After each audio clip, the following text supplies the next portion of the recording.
गिबियावनो धेमाजि जिल्ला दुलाराय बर' फरायसा आफादनि जानानै गासैबो बर' माहारिनिसिम सिबिनाय आरो अननायखौ जासिग्रोबाय। दिनै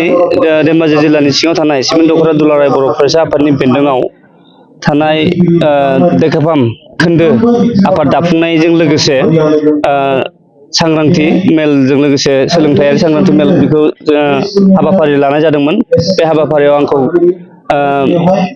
बेखेवगिरि हिसाबै आलासि लिंहरनायलाय आङो नुजाथिफैनो मोननानै जोबोद गोजोननाय मोनदों। लोगोसे बेखौनो जोङो हास्थायदों जे फैबाय थानाय समाव जोङो दुलाराय बर' फरायसा आफादा खोन्दो आफाद आरो दख'रा आफादफोरखौ लानानै जोङो बर' माहारिनि जि हाबा फैबाय थानाय माखासे मावनांगौ हाबाफोर दं बेखौ जोङो खौसेयैनो मावलांगोन आरो माखासे जोंनि जे भलुन्टियार मावबाय थानाय जोंनि दुलाराय बर' फरायसा आफादनि गामि ओनसोलाव जोङो मालाबा जिल्ला आफादफ्रा आरो दख'रा आफादफ्रा थांस'नो हायाब्लाबो खोन्दो आफादफ्रा थाबैनो गामिनि रायजोफोरजों साखाथियाव थानानै खामानि मावनो हायो आरो फैबाय थानाय समाव जोंनि जि बड'फा उपेन्द्रनाथ ब्रह्मनि सिमां सानस्रि आरो सान्थौ बुहुमाव बर' माहारिखौ मोनसे मास्टाराइज दानायनि जि सिमां बेखौ जाफुंसार होनायनि सिमांजों जोङो धेमाजि जिल्लानि बिथोन बायदियै आरो मिरु दुलाराय बर' फरायसा आफादनि बिथोन बायदियै दिनै धेमाजि जिल्लानि सिङाव थानाय सिमेन्ट दख'रा दुलाराय बर' फरायसा आफादा खोन्दो आफाद दाफुंनाय जादों आरो दंबावो दाफुंनांगौ मोननैसो दंबावो आरो जिल्लानि सिङाव दाफुंनांगौ आरो फैबाय थानाय समाव जोङो गोग्गोमै मोनसे धेमाजि जिल्ला बर' माहारि दानायनि जि सिमां दं फारफ्रोमथिंबो सोलोंथाइनिफ्राय लानानै गुबुन गुबुन बिथिङाव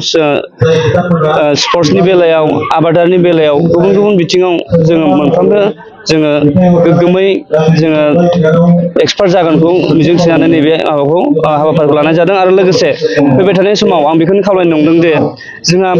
हिन्दुफोरनि मोनसे फुजाफोरबो फैबाय थादों जेरै लोखि फुजा कालि फुजा दुर्गा फुजा बिदिनो गोबां फुजाफोर फैदों बै फुजाफोराव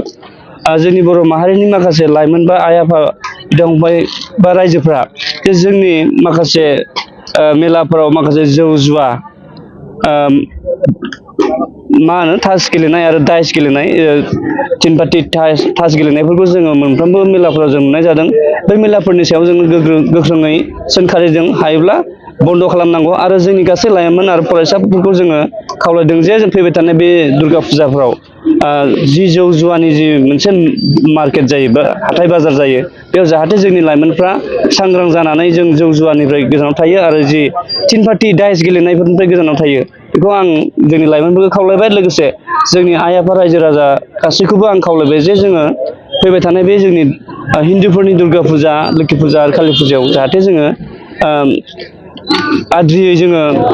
रां रुफा जों बाहाया आरो जोंहा आलादा धोरोम दंखायो जोंहा जोंनि बर'फोरनि आलादा धोरोमखौ जों उनफ्राव सम फैयोब्ला जों गोग्गोमै फालिगोन जाहाथे बै समाव दा जि थासारि बे थासारियाव हिन्दुफोरनि जि दुर्गा फुजा लोखि फुजाफ्राव थांनानै जोंनि लाइमोनफ्रा गावखौनो बावसोमहैया बेखौ आं खावलायबाय। दुलाराय बर' फरायसा आफादनि मोनसे हाबाफारि जाय माने खोन्दोआ दालाय आफाद दानाय बेबो मोनसे दुलाराय बर' फरायसा आफादनिनो हाबाफारि आरो धेमाजि जिल्लानि सिङाव थानाय सिमेन्ट सपरि दख'रानि सिङाव दिनै नैबे हसंगुदि बर' फरायसालियाव डेकापाम खोन्दो इउनिट एबसुखौ दादों आरो बे डेकापाम खोन्दो इउनिट एबसुखौ दानायजों लोगोसे बे ओनसोलाव थानाय गं 17 बर' गामिफोरनि मानगोनां आफादगिरि नेहाथारि आरो बे गामिनि थान्दैफोर लोगोसे लाइमोन आफादनि थान्दैफोर बिदि लानानै बेवहाय लोगोसे खोब मेहेर गोनां जादों दिनैनि सावरायनाया जे जोंनि मोनसे समनि आनडिभाइडेड लखिमपुर जिल्लाखौ दैदेननाय सासे बारग' आफादगिरि तम्बुरु दैमारि आदा बिथां दंमोन लोगोसे सिमेन्ट सापरि थानानि CI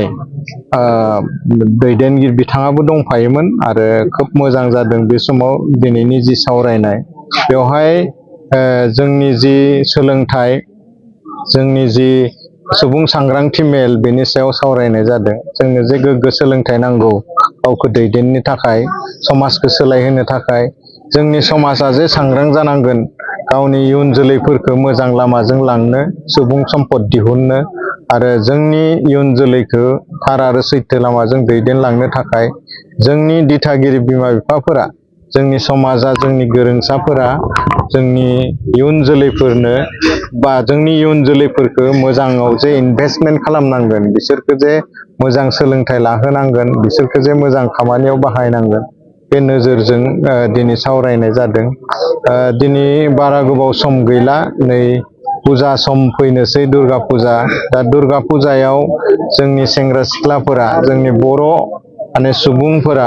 माबायदिहाय सांग्राङै जोङो थानांगोन, जोंनि इयुन जोलैफोरखौ जाहाथे फेग्रा मुवाफोरजों गफबना थाया, जोंनि इयुन जोलैफोरा जाहाथे बाइक सालायनानै, मबाइल सालायनानै गाज्रि खैसाराव गोग्लैया, बेबायदि गासैबो बाथ्राफोरखौ लानानै दिनै बेवहाय खोब मेहेरगोनाङै सावरायनाय जादों। आरो आं सानो बेवहाय दिनै गाहाय आलासि हिसाबै बाहागो लानो मोननानै आङो साबायखरबो जासिदों सिमेन्ट दख'रा दुलाराय बर' फरायसा आफादखौ बे खाबुखौ होनायनि थाखाय। बिथांमोनखौ गिबियावनो बिबान मोननाय दैदेनगिरि फंबायमोनखौ आङो बरायनानै लाग्रोबाय जिल्ला एबसुनि जानानै। दा बेवहाय बिथांमोना जि गावनि बेसेन गोसा सम सोलोंनायजों लोगोसे, फरायफुनाय समजों लोगोसे सिमेन्ट सापरि दख'रा इउनिट एबसुनि सिङाव जि इउनिट एबसु बेवहाय बिबान लाफैनायनि थाखाय, दा सोलोंनायजों लोगोसे जोंथ' सोलोंथाइखौ लानांगोनानो, बेजों लोगोसे जोंनि एबसुनि जि मावनां हाबाफोर, समाज फोसाबनायनि हाबा, सोलोंथाइनि हाबा, गुबुन गुबुन जेरै मावनां हाबाफोर दुलाराय बर' फरायसा आफादा फोसावनाय, दा बेवहाय बिथांमोना खोब मैखोमै बाहागो लागोन। आरो बे बिथांमोन दैदेननाय जिखिनि इउनिट, बे इउनिटनि सिङाव थानाय गामिफोर, जेंना जेंसिफोर बे इउनिटनि सिङाव जानाय, बे जेंना जेंसिफोरखौ बिथांमोननि गेजेरजों जोङो सुस्रांनो हागोन। बिथांमोननि नेतृत्वआव बा दैदेननायाव बे ओनसोला सांग्राङैनो थागोन। जोंनि बर' सुबुंफोरा, बर' जायगाया, बेखौ जोङो हास्थायो। आरो बिसोरजों जों जिल्ला आफादाबो बाहागो लाफागोन आरो दख'रा आफादाबो जों बाहागो लाफानानै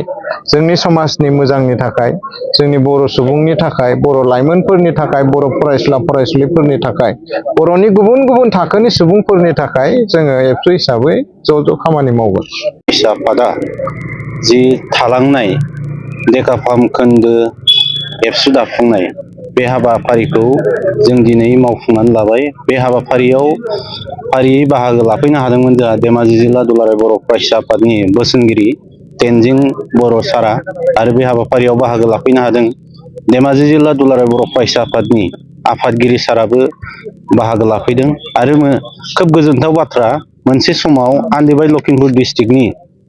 बिबान मावबोनाय, आफादगिरि बिबान मावबोनाय दमरु दैमारि साराबो जोंजों बाहागो लानानै खोब मेलनि बिबुंथिनि गेजेरजों गोबां माने मोजां बिबुंथि होलांबाय। आरो बे हाबाफारियाव जोंखौ जि मदद आरो सहयोग होनानै जोंखौ मदद होबोनाय फारियै मोनथाम गामि, बे गामिया जाहैबाय हसं, 1 नं हसं, 2 नं हसं, लोगोसे सेरेन बर' नेपालि। आरो बेवहाय बाहागो लाफैनो हानाय मोन 17 गामिनि आफादगिरि नेहाथारि आरो लोगोसे लाइमोननि दैदेनगिरि बिथांमोन बे हाबाफारिखौ बाहागो लानानै खोब समायना रमायनायै आरो आब्रुथि गोनां खालामदों। आरो जों सिमेन्ट दख'रा दुलाराय बर' फरायसा आफाद हिसाबै जों बेखौनो खावलायनो लुगैयोदि, फैबाय थानाय जि फुजा बोथोराव जोंनि लाइमोनफोरा, जोंनि जि दैदेनगिरि दिथागिरिफ्रा जि फुजानि नामाव जाहाथे सेरखाय बेरखाय माने गोदाव सोराव माने आब्रुथि गैयै आलाय सिलाय जानो नाङा, फुजाखौ मोनसे डिसिप्लिननि गेजेरजों जानानै गावनि न' फारसे मोजाङै गिदिंलांफिननो हायो, बेखौनो आङो आनान गसाइनि सेराव आर'ज गाबनानै लोगोसे सिमेन्ट दख'रा दुलाराय बर' फरायसा आफादनि जानानै आङो गुरैयै खावलायहरनाय जाबाय।